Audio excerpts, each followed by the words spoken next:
piece of bungee or a piece of cord and you don't want it to look like a piece of crap, you can cover it with a sleeve of heat shrinking tube, and this is gonna look like this, which is way fancier, and it's also gonna last longer because you know it's protected, so it's not gonna fall apart like that. Now you have to put this before you make the knot, but yeah, I mean before you close it, you know. Probably you have a hair dryer at home, because I don't know if you have a heat pistol, okay? And the hair dryer might not be enough to shrink this stuff. You might also have to use a lighter, but careful not to set it on fire. Don't ask me how I know it. And there you go, look, super nice.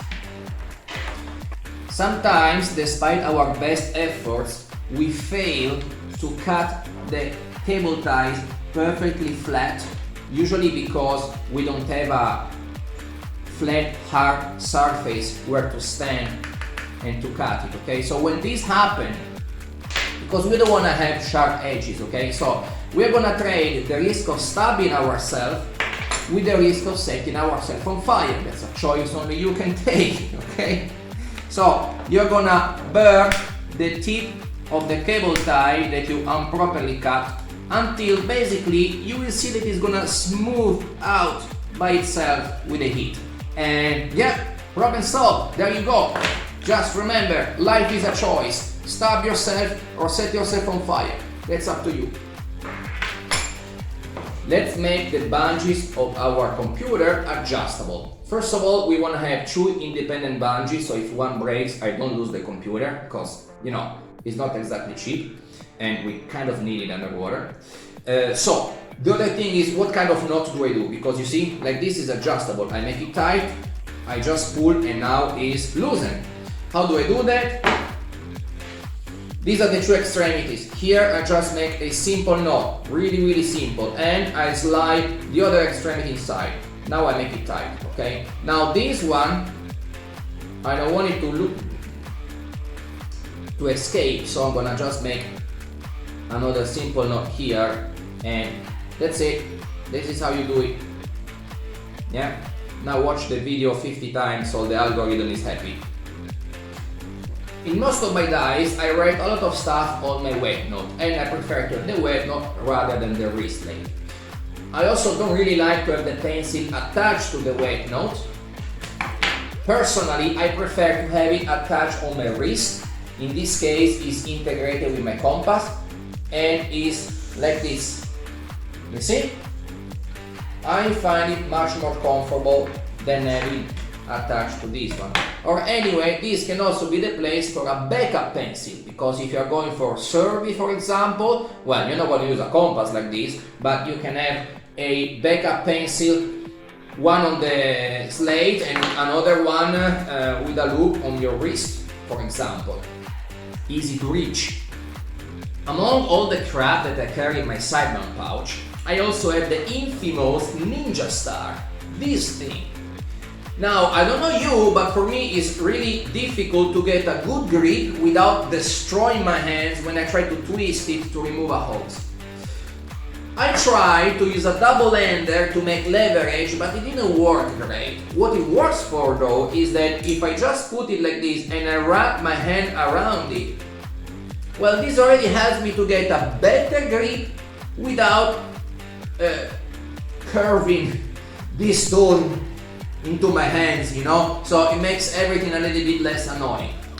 That's it, now you can try. We all carry line cutters such as trilobites, scissors, okay, and that's great, I love them. Probably never gonna use them, but I love them. Now, as a backup cutting tool, I actually prefer to have a knife, not another one of these. An actual knife, because this is a multi-tool. I can use it for hammering, I can use it as a lever, not just for cutting or stabbing sea monsters, okay, which, you know, that can always happen. Well, that's it, that's my recommendation. Carry a medium, small size knife.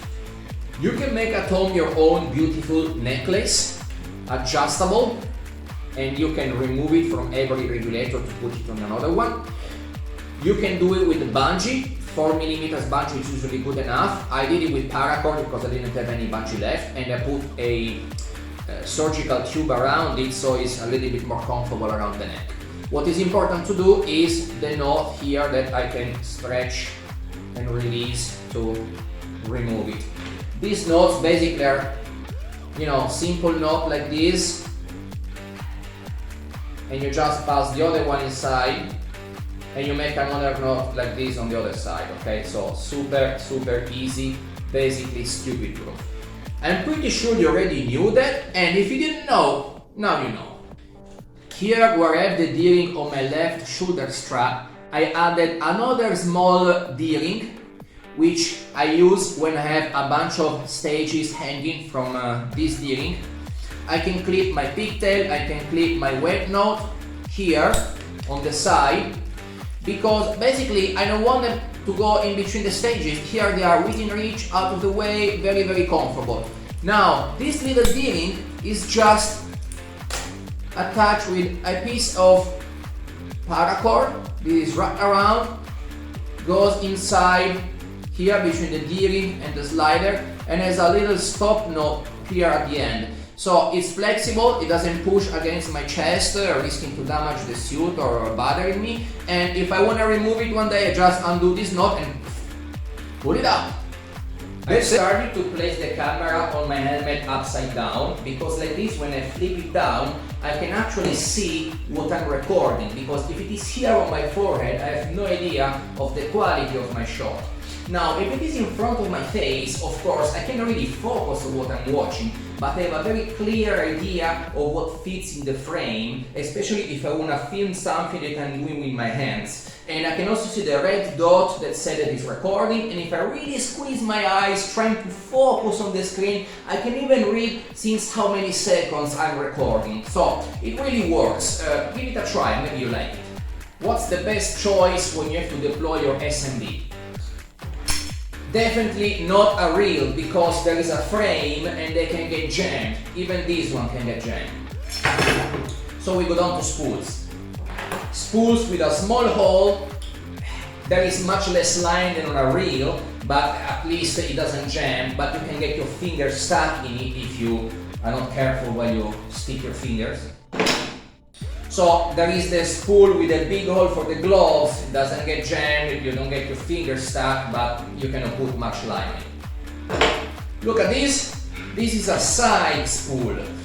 It doesn't get jammed, has no frame, you don't risk to get your fingers stuck anywhere, and it can hold a bunch of line. This is like 50 meters.